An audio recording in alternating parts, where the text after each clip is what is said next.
Hey, session 2 video journal for you here. I think this video journal is actually easier for me to relate to than the last one because this organization they speak of is pretty much my work. I'm probably a 15-member team in my current employment, but we are headquartered in the U.S. and we are starting in February getting the option to either work from home or work in the office, flexible schedule like.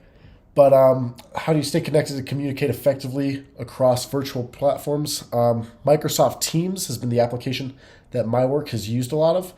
And I think it's been really effective with allowing us to pretty much work cohesively and just as productively as we had previously when working from the office full time prior to the pandemic.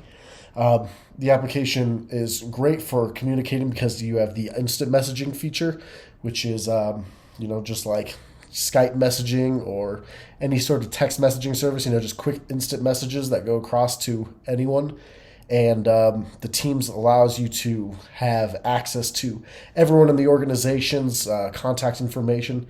So you can message anyone in the organization through the application, which helps a lot. Second thing it does is it allows us to make calls directly to these people through the application as well. So we can, call on someone on my team at any point in time, which is real nice also if you just need to speak to someone. And then all of our work computers were given cameras, just like a laptop, and we can do video calls. And that's the last method that we've been able to stay connected and communicate effectively across this virtual platforms.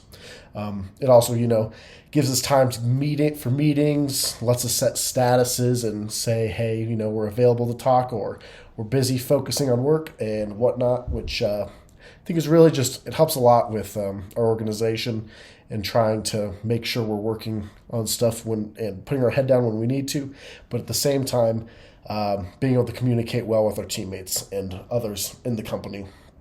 I think working on a virtual team is advantageous for most companies because I think real estate and office real estate is probably just going downhill since we have the ability now to work from home instead of meeting face-to-face, and these virtual programs that like Microsoft Teams are really allowing us to stay together even when we're not all in the same location. We could be in multiple states, multiple areas, zip codes, whatever, and we're all still working the exact same. So I think it is a lot more advantageous to work from home as opposed to previously, which was working in the office. I think some weaknesses with the team is there is less relationship building just because you have no physical contact with the person, and it's kind of hard for me at least to, I'd say, build relationships with others who I don't meet in person, don't talk to and hang out with.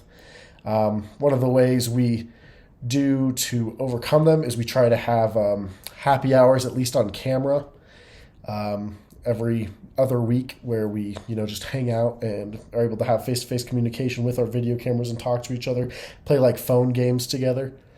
And then, once every 2 or 3 months, my boss decides to set a in-person work event for all those in the area so we can build relationships that way as well. And I think that helps just with the overall team cohesiveness and everything working together.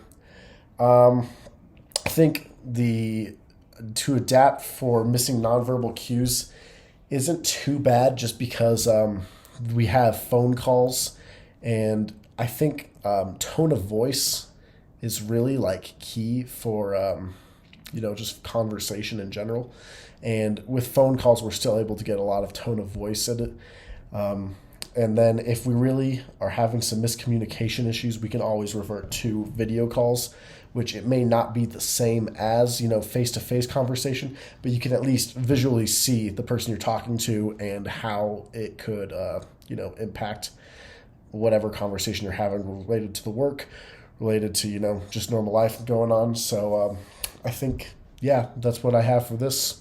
Hopefully this isn't too long, but thanks.